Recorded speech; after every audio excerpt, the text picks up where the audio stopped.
ఈ మధ్య viral fevers చాలా కామన్ అయిపోయాయి.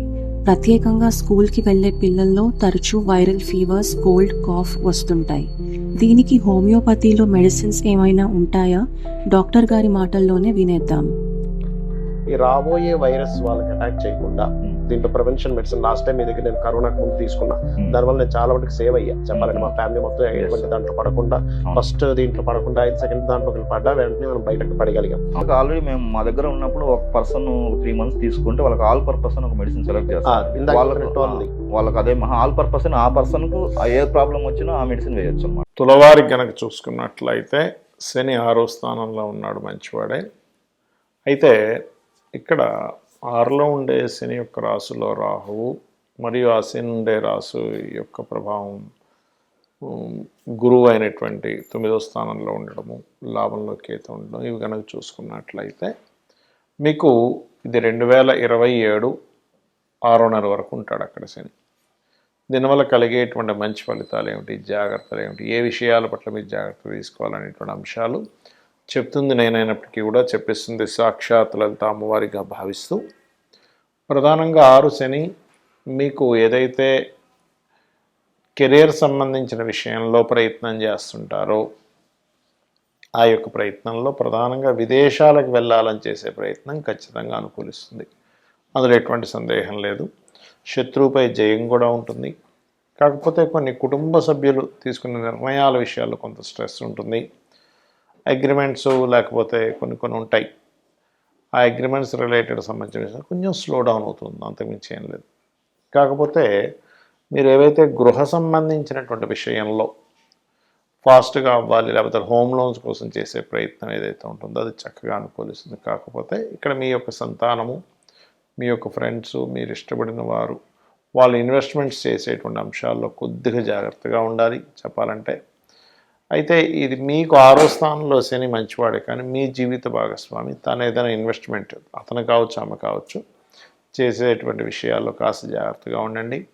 కాకపోతే 9లో ఉండే గురువు యొక్క దీన్ని కూడా శని రూల్ చేస్తుంటాడు. ఇప్పుడుండే గ్రహస్థితిలో శని రాహులు ఇద్దరు రూల్ చేస్తుంటారు కాబట్టి ముఖ్యంగా తండ్రి గారి ఆరోగ్యము, బ్యాంక్ ట్రాన్సాక్షన్స్ విషయంలో కొద్దిగా జాగ్రత్తగా ఉండాలి. ఉద్యోగ అవకాశాలు అయితే కోకొల్లలుగా వస్తాయి, అందులో ఎటువంటి సందేహం లేదు. కాకపోతే ఈ ఆయుర్వేదిక్, మెడికల్ రిలేటెడ్ రంగాలు, ఫార్మా రిలేటెడ్, ఎలక్ట్రానిక్స్ రంగాలు, ఏదైనా ఆరోగ్యాన్ని ఇచ్చేటువంటిది ఏదైతే ఉంటుందో, ఆరోగ్యాన్ని మెరుగుపరిచేటువంటివి ఏవైతే ఉంటాయో ఇటువంటి విషయాల్లో చాలా చక్కటి ఫలితాలు ఉంటాయి. కాకపోతే మీకు మాత్రం ఏదైనా ఇన్వెస్ట్మెంట్ చేయడానికి ఇప్పుడు కొత్తగా మంచి ఫలితాలు ఇస్తాడు 6లో ఉండేటువంటి శని, అందులో ఎటువంటి సందేహం లేదు, గుర్తుపెట్టుకోండి.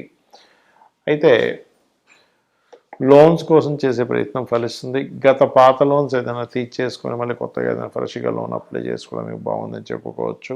కోర్టు వ్యవహారాలు మరియు అదేవిధంగా కాంపిటీషన్ రంగాల్లో కాంపిటీషన్ ఎగ్జామ్స్కి ప్రిపేర్ అయ్యేటువంటి విషయాల్లోని మరియు ఒక్కోసారి చూడండి మనం స్పోర్ట్స్ రంగాల్లో ఉంటారు, అటువంటి వారికి చాలా బాగుందని తెలుస్తుంది. ఇక మీరు నిత్యము చేయవలసిన దేవతారాధన దుర్గాదేవి యొక్క ఆరాధన, చండీ పారాయణం చేయండి, అన్ని విధాలు బాగుంటుంది.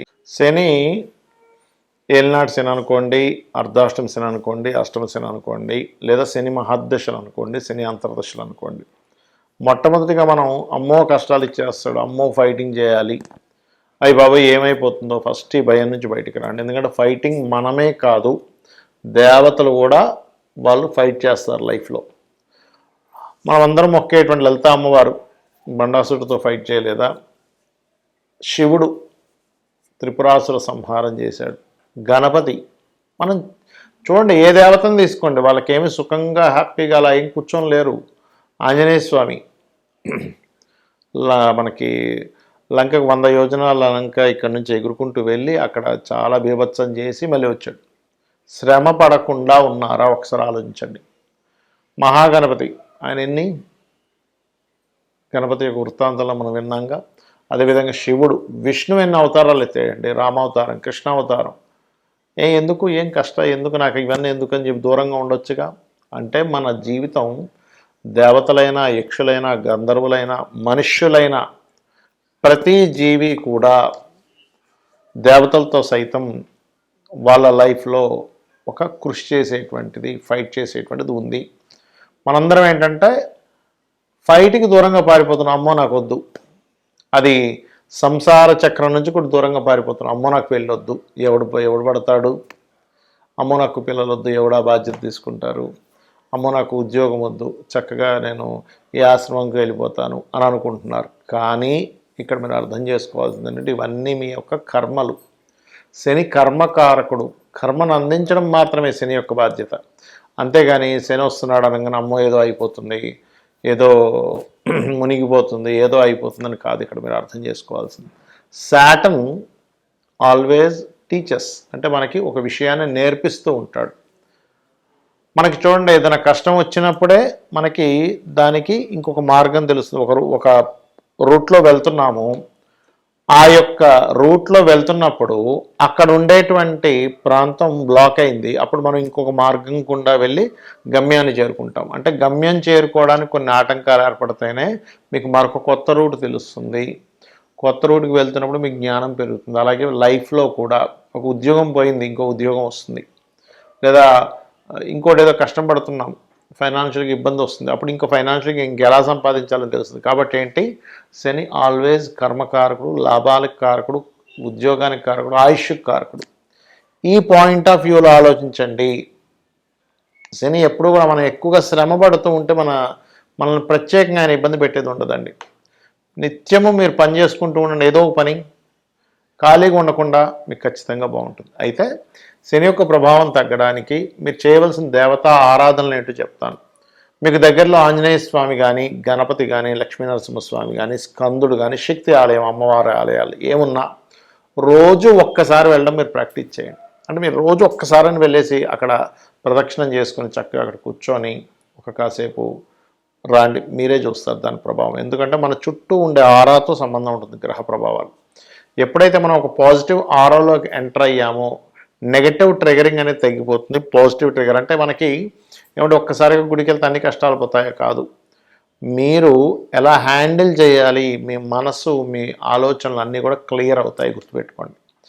అలాగే మరొక విషయం ఏంటంటే దీంతోపాటు మీకు దగ్గరలో గోశాలలు ఉంటే గోశాలకు వెళ్తూ ఉండండి. గోశాలలకు వెళ్ళే గోవుల యొక్క ఎనర్జీ కూడా కంప్లీట్ పాజిటివ్ ఎనర్జీ, గుర్తుపెట్టుకోండి. అదేవిధంగా దీంతోపాటు మీరు కొంచెం ఏమవుతుంటుందంటే ఏలనాడు శని, అర్ధాష్టమి శని, అష్టమ శని, శని దశల్లో ఉన్నప్పుడు మనిషికి తెలియకుండానే ఒక బద్ధకము, ఒక లేజీనెస్, ఒక పోస్ట్పోన్ చేయాలనే తత్వం ఇస్తూ ఉంటుంది. కాబట్టి ఒక టబ్లో వాటర్ తీసుకుని అందులో గోరువెచ్చని నీళ్ళు తీసుకుని అందులో కాస్త కళ్ళుకు వేసి అందులో కాళ్ళు పెట్టి అట్లా కూర్చోండి కాసేపు. అది మరీ వేడి కాళ్ళు కాలిపోయే అంటే కాదు, గోరువెచ్చని నీళ్ళు. మీరు చూస్తారు, మీరు తెలియకుండానే ఒక నెగటివ్ ఎనర్జీ బయటకు పోతున్న ఫీలింగ్ మీకు వెంటనే సెకండ్స్లో తెలుస్తూ ఉంటుంది. అలాగే ఈ శని కుజులు పరస్పర వీక్షణలో ఉన్నప్పుడు మీనరాశిలో శని ఉంటూ ఈ సంవత్సరం మనకి పంచగ్రహ కూటమి 3 సార్లు వస్తుంది 2026 సంవత్సరంలో. జనవరిలో ఒకసారి, ఫిబ్రవరిలో 2 సార్లు, మరి చతుర్గ్రహ కూటమి 2 సార్లు వస్తుంది. అంటే ఎప్పుడూ కనీ విని ఎరగనటువంటిది వస్తుంది. కాబట్టి ప్రపంచవ్యాప్తంగా కనీ విని ఎరుగని వింతలు చూస్తాము. గ్రూపులుగా, అది ఉగ్రవాదులే అనుకోండి, రాజకీయ నాయకులే అనుకోండి, గ్రూప్స్గా ఏర్పడడం చూస్తాము. గ్రూప్స్గా ఏర్పడి జయాల్ని వాళ్ళు జయం పొందడం అనేటువంటి చూస్తాం. వైరస్లు చూస్తాం. అదేవిధంగా అగ్ని ప్రమాదాలు, యాక్సిడెంట్లు, అటాక్లు, ఇట్లాంటివన్నీ ఉన్నాయి. కాబట్టి మీరు ఇంటి నుంచి బయలుదేరేటప్పుడు ఎక్కువగా గుంపులుండే ప్రదేశాలు ఎక్కువ తిరక్కండి. ఇంటి నుంచి బయలుదేరేటప్పుడు ప్రధానంగా మీరు, ఎందుకంటే ఇది 1 సంవత్సరంన్నర పాటు ఉంటుంది కాబట్టి మీ ఇష్టదైవాన్ని తలుచుకొని బయలుదేరండి. అమ్మవారు మిమ్మల్ని రక్షించి తీరుతుంది. అదేవిధంగా గోశాలకు వెళ్ళి గోవులకి బెల్లము, క్యారెట్స్ తినిపిస్తూ ఉండండి. చండీ పారాయణం చేయండి, చండీ వినండి. అన్ని విధాలా మీకు బాగుంటుంది. శ్రీమాత్రే నమః.